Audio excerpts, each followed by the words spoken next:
propriamente do seu ingresso, né, no mundo das ciências sociais, falando sobre a sua origem familiar, sua infância, formação pré-universidade. Bom, eu nasci em São Paulo e meu pai sempre trabalhou no governo, era um desses funcionários públicos que acreditam na sua missão no sentido de construir um mundo melhor e tal. Então, alguns poucos, quem existe hoje, alguns têm um papel, acho, muito importante, que dá uma certa continuidade às políticas de Estado e vestem a camisa, assim, da questão, digamos assim, social. Meu pai trabalhava, primeiro, na área do trabalho, com a criação daquelas delegacias do trabalho e direitos trabalhistas e coisas. E claro que no contexto, evidentemente, dos anos 50 em São Paulo digamos, de uma perspectiva, ele era do PTB e achava que realmente... PTB. E achava que era digamos, uma maneira adequada, enfim, como se inseria politicamente naquela época. Mas, na verdade, ele sempre foi além, uma pessoa muito insubordinada do ponto de vista de vínculos partidários e tal, ele não tinha formação superior. E de uma família paulista, antiga, do Vale do Paraíba, de origem portuguesa, e eram fazendeiros do café. E com a crise do café se mudaram para São Paulo, outros foram para o interior, para Santos e tal. Então ele nasceu em São Paulo e eu também. E sua mãe? Minha mãe é de origem italiana. Ela é filha de imigrantes italianos e que vieram para São Paulo no final do século. Meu avô tinha uma pequena fábrica de móveis, meu bisavô tinha uma mercearia onde vendia massa enfim, azeite e produtos que os companheiros imigrantes consumiam e era um ponto de encontro e foi um dos que, digamos, colaboraram para a criação de uma associação de imigrantes abruceses em São Paulo. E eu tive uma experiência incrível há pouco tempo, quer dizer, há uns 2, 3 anos, revisitando a cidade onde minha avó nasceu. Qual é a cidade mesmo? Minha avó era de Chieti, no Abruzzo. Minha avó era de Lanciano, no Abruzzo, e meu avô de Chieti. E o Abruzzo quer dizer, como as voltas que o mundo dá. Eu não vou entrar nisso, porque senão a gente vai divergir muito. Mas é que eles são muito interessados, a região Abruzzo, na Itália, está muito interessada em desenvolver um tipo de trabalho, que é o trabalho que eu estou desenvolvendo hoje. E isso, de uma certa maneira, está me levando de volta 2 gerações depois, e é muito interessante isso, porque na conversa com eles, eu insisto que eram meus avós e eles insistem em não ouvir essa designação e se referem aos meus pais. Então é uma coisa, porque também uma região ficou muito desabitada. Então, enfim, essa é uma outra história. Mas então essa é a minha base. Eu estudei sempre em escola pública. Eu estudei na escola, no Instituto de Educação, chamava-se Caetano de Campos. Você morava em que bairro? São Paulo e Higienópolis. Higienópolis. E estudei no Caetano de Campos e fiz todo o pré-primário, o primário, o ginasial. Lá depois eu fiz o colegial numa outra escola pública, que é o Fernão Dias Paz, e depois a USP. Então eu sou assim, toda a minha trajetória foi feita em escolas públicas. E realmente escolas públicas de qualidade, quer dizer, no momento em que pessoas como minha mãe era professora formada, e ela estudou também no Caetano de Campos. Então foi todo digamos assim, um momento da cidade de São Paulo. Essa opção sua por fazer ciências sociais, você ingressa na USP em 62? 2. É isso, né? De onde vinha o interesse? Eu acho que vem muito disso, muito dessa origem. Quer dizer, tem de fato muito a ver. Quer dizer, meu pai lia bastante. Eu me lembro de ter lido Gilberto Freire um pouco, lido Euclides da Cunha um pouco. Meu pai assim, achava ódio, Sertões era um livro importantíssimo, e aquela relação do homem com o meio, aquela história toda, e aquilo fez muito parte, digamos assim, de da minha formação como adolescente, assim. E a preparação para a vida era uma vida que era muito voltada para a esfera pública. Quer dizer, seja por via do trabalho, seja por via da política. Então, e evidente, quer dizer, aí foi assim, a sopa no mel, porque eu entrei na faculdade de filosofia no momento em que as coisas, quer dizer, que o Brasil passava entrava num processo de transformação muito radical e de muita efervescência política, né? Você já tinha alguma atuação política antes da universidade? Não, nunca cheguei a ter uma atuação político-partidária. Eu quer dizer, fui simpatizante da Polop, na verdade, quando era estudante, mas nunca cheguei a ser um militante efetivamente. E tem amigos que eu tenho até hoje que participavam nessa época. Mas foi muito, assim, digamos, minha trajetória é muito individual, num certo sentido, quer dizer, não me filiei a um grupo, a um partido, uma coisa. Mas logo que me formei, fui convidado para dar aula na USP. Então, me formei em 66, 67 comecei a dar aula. O que foi uma experiência incrível, porque eu passei para o outro lado da mesa e tinham ex-colegas ali, e gente mais velha que eu, e era assim que era a coisa, quer dizer, naquele período quer dizer, se você se dispusesse a enfrentar um problema, você tinha de começar praticamente quer dizer, não do zero, mas começar de cá, quer dizer, você ia, não tinha assim toda uma preparação como existe hoje, né? A pessoa vai entrar na carreira universitária, faz a graduação, o mestrado, o doutorado, e pesquisa, e escreve, publica, e aí se candidata a um concurso e tal. Não. Eu acabei, a coisa é o corte seco. Acabei a graduação, ano seguinte, estou na sala de aula, dando aula na mesma escola que eu estudei, na Faculdade de Filosofia da Maria Antônia. Mas só para falar um pouco sobre o seu curso de Ciências Sociais. Em 62, o Brasil está um contexto, né, enfim, de muita atividade intelectual e política, discussão, reformas de base, CPC, todas essas novidades, né? Mas o curso de Ciências Sociais, isso entrava no curso ou não? Como era a dinâmica do aluno de Ciências Sociais em 62, 63? Isso entrava numa crítica ao curso.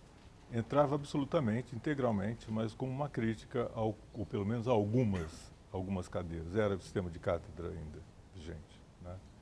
E mesmo na antropologia, a antropologia não era vista como sendo uma das disciplinas não eram das mais valorizadas entre as ciências sociais na época, porque justamente não era explicitamente política e não explicitamente contribuía para a organização sindical ou para a aliança entre operários, trabalhadores, estudantes.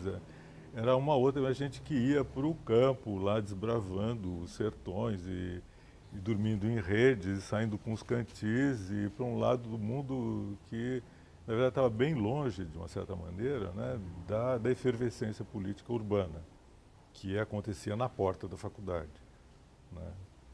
E então o nosso trabalho, quer dizer, e eu digo nós porque realmente havia várias pessoas envolvidas nesse movimento, nesse esforço, né, foi de justamente verificar se e até que ponto e como a antropologia poderia participar e contribuir, na verdade, para essa construção nacional democrática.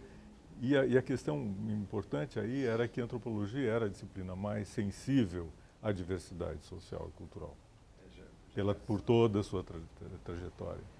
Então, o esforço era trazer essa percepção da diversidade e da fluidez da realidade, né, para o contexto político. Então, isso num contexto em que a disciplina, digamos, hegemônica era a sociologia e o marxismo era o parâmetro, digamos, era o paradigma fundamental. Durante a graduação, você teve aulas com quem?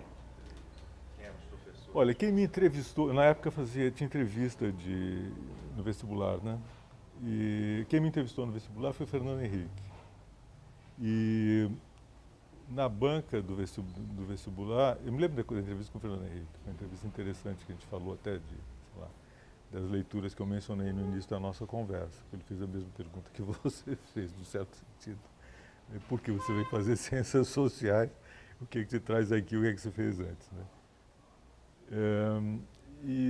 Mas, enfim, eu fui aluno dele, fui aluno da Eunice Duram, da Gioconda Mussolini, da Ruth Cardoso, do Amadeu Lana, Florestan Fernandes, Paula Begelman, Marisaula Pereira de Queiroz, Rui Coelho, quem mais? Nossa, muita gente, e de professores que não eram professores de ciências sociais, Oliveiros, que era de política, mas professores que não eram de ciências sociais, mas que eram muito valorizados, quer dizer, cuja contribuição intelectual era muito valorizada naquele momento, como, por exemplo,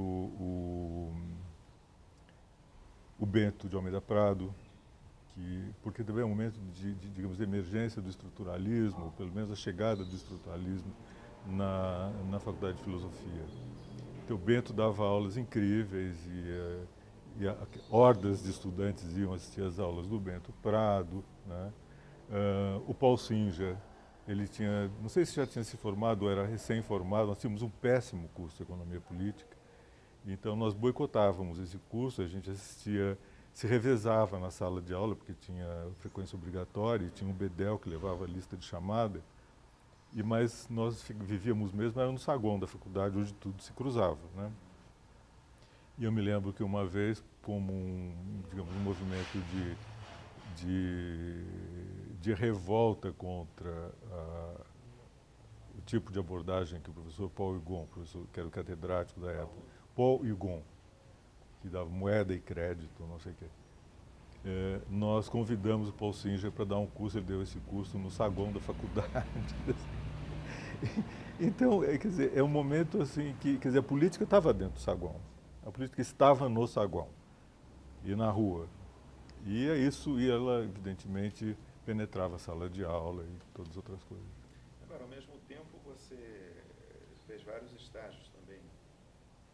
Fiz. Eu fui me formando, quer dizer. Marplan, Nestlé, Museu Paulista. Foi assim. Obra, revista.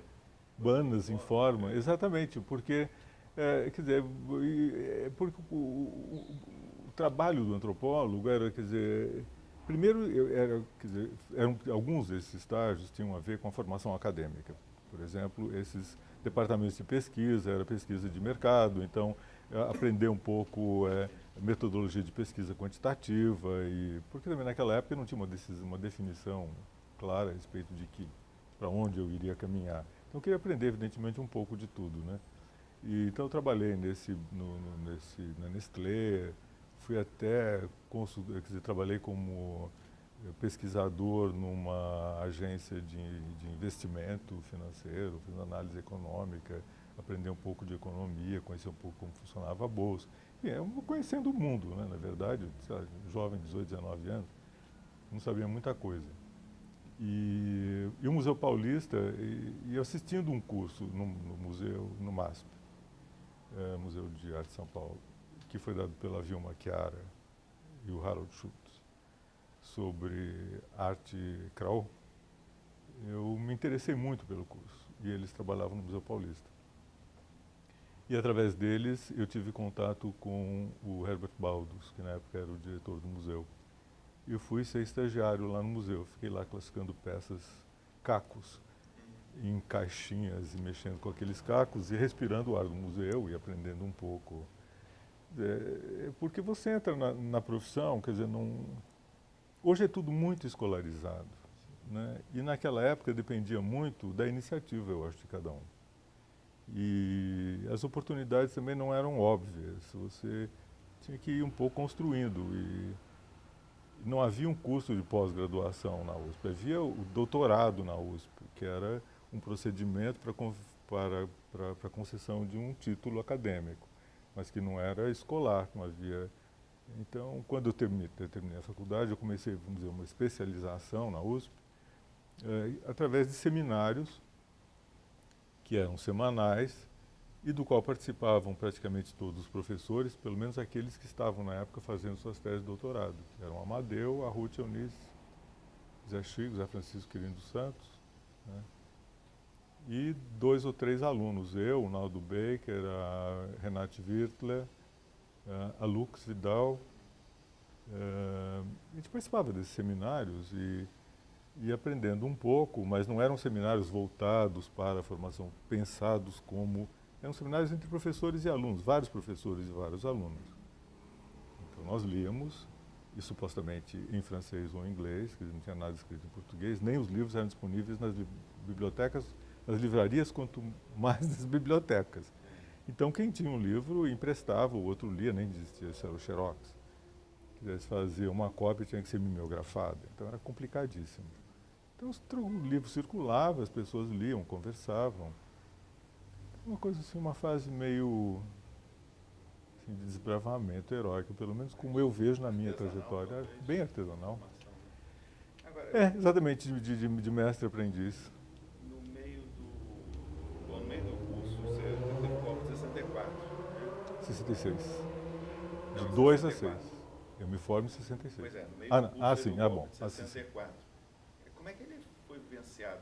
Teve algum efeito? Como é que foi no curso, nesse momento? Imediatamente, não. Quer dizer, não é que tenha acontecido o momento de uma ruptura, digamos assim, mas havia, quer dizer, houve progressivamente a invasão do espaço acadêmico pelo sistema repressivo. Uma vez, numa sala em que o Genor estava dando aula, ele se pôs na porta e disse, não, vocês não entram aqui, eu estou dando aula e vou continuar dando aula. Quer dizer... Vocês quem eram? Vocês, eu não me lembro exatamente, mas eram agentes do DOPS, e que entravam e assim começou esse, quer dizer, foi um processo de invasão, de defesa, né, de fronteiras físicas até, onde um trabalho pudesse ser exercido. E coincidentemente, isso já foi em 68. Isso foi em 68. E esse processo, quer dizer, ele cresceu até 68. E em 68, quando houve a invasão da Maria Antônia, eu dava aula na USP, dava na Escola de Sociologia e Política e na Faculdade de Filosofia de Araraquara. Então, era tempo parcial em tudo isso, auxiliar de ensino. E eu vinha subindo da faculdade, da Escola de Sociologia e Política, quando eu dava aula de manhã, para Maria Antônia, eu dava aula à tarde, passando pela Faculdade de Economia, que era ali ao lado, né, Economia, e do outro lado da rua, Administração. Tinha várias faculdades ali em 2 quadras. E virei esquina e vi um monte de gente na frente da faculdade. E foi quando estava iniciando, começando exatamente essa invasão do prédio da Maria Antônia, né, pela impressão mesmo e pelos comandos anticomunistas e também grupos de direita, e com o apoio da reitoria do Mackenzie, que tinha conexões com o Ministério da Cultura. E foi um dia terrível, uma noite terrível, deu até às 9 da noite. E a fuga foi pelo Departamento de Antropologia, não era departamento, foi pelo Museu Plínio Airosa, que era onde nós tínhamos onde funcionava a cadeira de Antropologia. E aí saímos pela janela, nos misturamos com a saída dos funcionários lá do SESC, etc. Mas já era um clima diferente. 64. isso era exatamente. Então o que estou querendo dizer é que nesses 4 anos, quer dizer, a entrada da ditadura, do regime militar, no ambiente da faculdade, foi um processo que durou, vamos dizer, 4 anos. Ele teve início, digamos, oficialmente em 64, né? Mas foi um processo de conquista praticamente de guerra, de guerrilha, entendeu? E o espaço da faculdade ele era emblemático, evidentemente que isso não acontecia só na Faculdade de Filosofia de São Paulo, acontecia em outras faculdades, tanto em São Paulo quanto em outros estados, mas lá isso foi vivido assim, nessa luta por território, por espaço, né? Até que finalmente em 4 anos tornou-se inviável permanecer lá. Eu me desliguei da USP nesse momento, porque eu também não tinha minha contribuição para a manutenção, digamos, do trabalho intelectual como antropólogo na minha idade. Eu tinha 29 anos, 20 por aí. era muito fraca e eu ponderei muito com os colegas e ex-professores da época, né, quer dizer, o que fazer. E surgiu, então, essa possibilidade de eu deixar o país por 2 anos, poder me dedicar um pouco mais à minha formação e participar do processo de criação da Unicamp, do Departamento de Antropologia na Unicamp. E, enfim, então, e aí foi um momento em que, de fato, eu me desliguei da USP como professor. Só um pouquinho mais sobre esse período ainda da graduação. Você começa a trabalhar como assistente num projeto de antropologia com a Gioconda Mussolini, isso. Você mencionou 2 coisas. Primeiro, que havia uma hegemonia, vamos dizer, da visão marxista na universidade. Os professores mais importantes, sociólogos, né? E segundo, que a antropologia era vista como um pouco revolucionária, menos engajada, mas não sei se conservadora, pelo menos comparado. Alienada é o que se usava na época. Né? Em relação à sociologia, enfim, à política e tal. Mas você vai justamente fazer lá a primeira pesquisa de campo lá com pescadores migrantes lá no litoral norte, né, de São Paulo, sob a coordenação da Gioconda Mussolini. Como é que foi essa tua atração para a área de antropologia? Pois é, eu fiquei é interessante, enfim, eu fiquei muito, à medida que eu fui avançando na minha formação, eu fui me definindo por 2 áreas de interesse principais. Uma era política, outra era antropologia, ciência política e antropologia.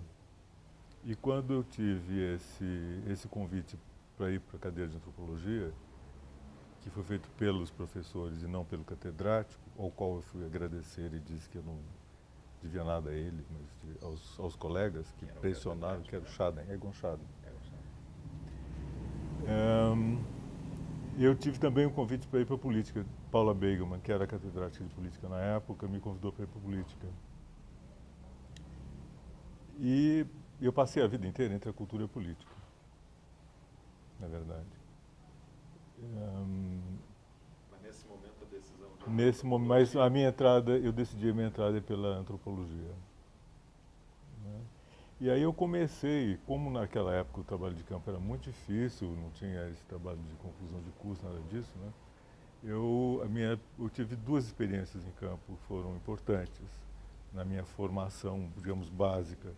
Um foi com a Gioconda como auxiliar de pesquisa, e fomos os 2, eu e o Naldo Baker, para Santos, para onde tinham migrado pescadores, ex-pescadores do litoral norte de São Paulo, e estavam ingressando na pesca comercial, já envolvidos pela pesca comercial, na verdade, né, contra gosto das suas próprias escolhas. Mas, de qualquer forma, fomos lá para estudar um bairro de pescadores, com orientação da Gioconda. Foi um projeto interessante, nós participamos para aprender, que são experiências de pesquisa, minha primeira experiência em campo. Né? Aliás, houve 3. A outra foi com Eunice Duran, quando foi organizada uma expedição para Santa Brígida, na Bahia, para observação das atividades de Pedro Batista, que era um líder messiânico e religioso da comunidade, e nós fomos para a Semana Santa em Monte Santo para observar Pedro Batista, e esse projeto deu origem a vários outros. O próprio Eunice escreveu a respeito, a Lia Fukui escreveu a respeito, o Sérgio Muniz, cineasta, que participou também, tinha participado, participou logo em seguida de expedições organizadas pelo Thomas Farkas, fez vários filmes, vários curtas sobre o Nordeste na época. O Nordeste era o objeto de estudo assim, isso que eu principal. O Nordeste, desde Sudene, Celso Furtado, Deus o Diabo, Terra do Sol, isso. Esse Brasil rústico, como dizia o Darcy Ribeiro, ele estava muito no centro, né? Muito. Dos 2 Brasis, o Brasil que não se conhece, que é chamado de atrasado. Esse tipo de discussão na época te engajava? Muito. Não, muito. Eu abandonei, exatamente, quer dizer, eu fui para esse trabalho, eu fui para essa viagem com a Eunice e evidentemente ela me convidou, mas foi por escolha minha, e também fiz um percurso com um antropólogo americano que era praticamente da minha idade, que estava fazendo a sua tese na Universidade de Colômbia, que é o Daniel Gross. E o Daniel ele veio para fazer o trabalho de campo dele no Alto Sertão Baiano, região de plantio de sisal, de agave e produção de sisal. E eu fiz com ele, precisava de um assistente de pesquisa, alguém que pudesse acompanhá-lo, na verdade, nas viagens, falasse português, evidentemente, fosse antropólogo, estudante de antropologia, pudesse ajudar na pesquisa e ser um companheiro de viagem, enfim.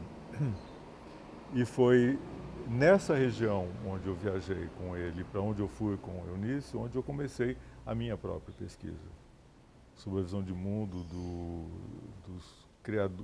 dos poceiros criadores de gado do Alto Sertão Baiano, na época.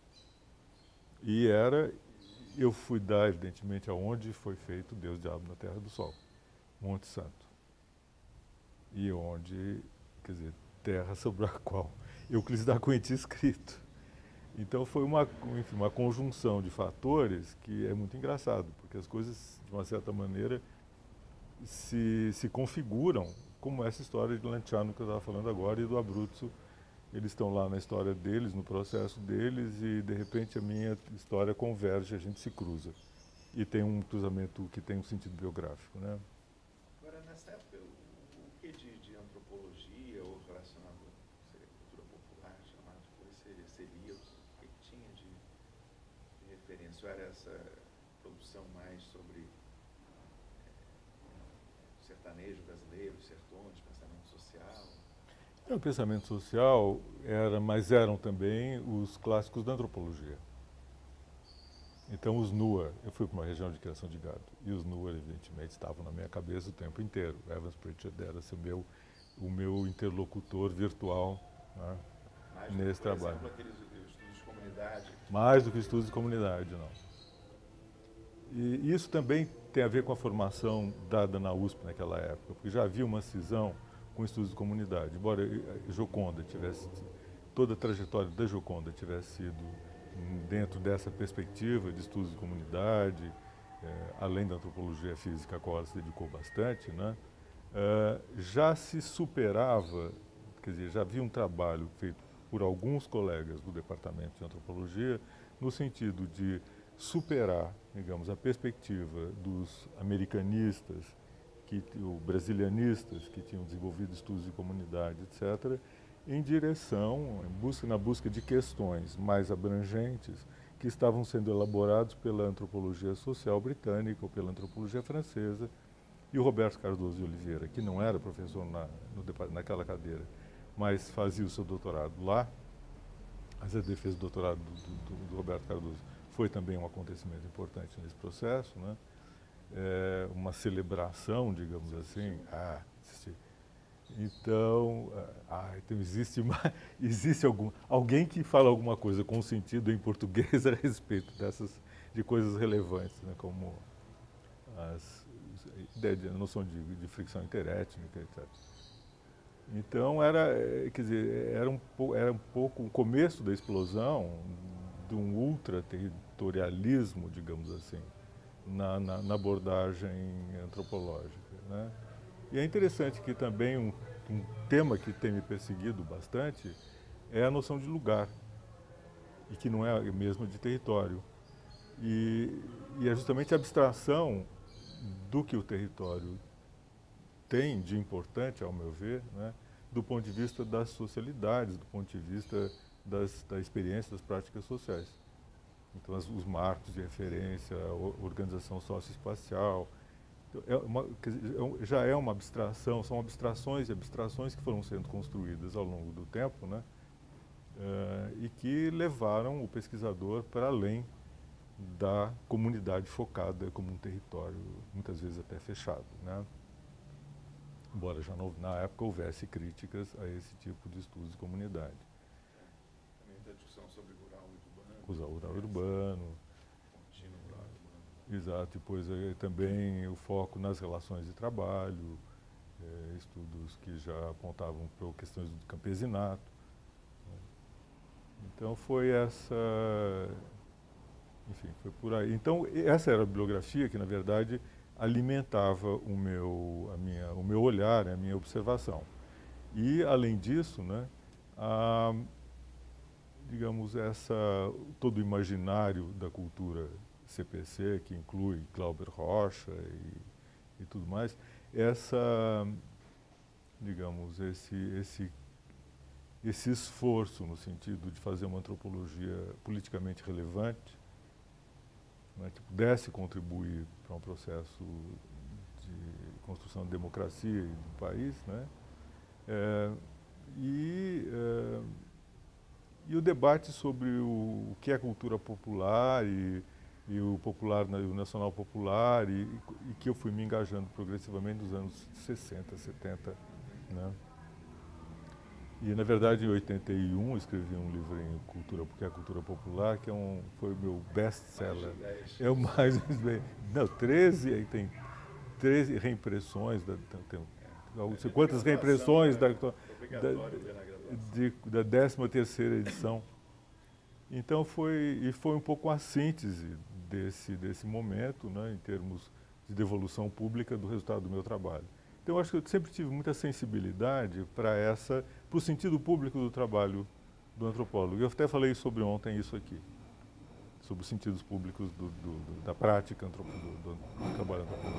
Em 66, você terminando o curso, você já começa a dar aula, né? Em seguida. Professor assistente, não sei como é que se chama. Era assistente, mas quem dava aula de fato era eu, quer dizer, eu tinha um professor que Joconda me orientou um pouco na elaboração do programa, eu discuti um pouco com ela sobre, enfim, que bibliografia usar e como conduzir o trabalho com os colegas e tal. Eunice, depois eu fui assistente de Eunice no curso de Antropologia Social, ela dava as aulas, eu dava os seminários e fazia leitura eram colegas, alunos, enfim, das monografias clássicas, e como um complemento, digamos, ao trabalho de Eunice, né?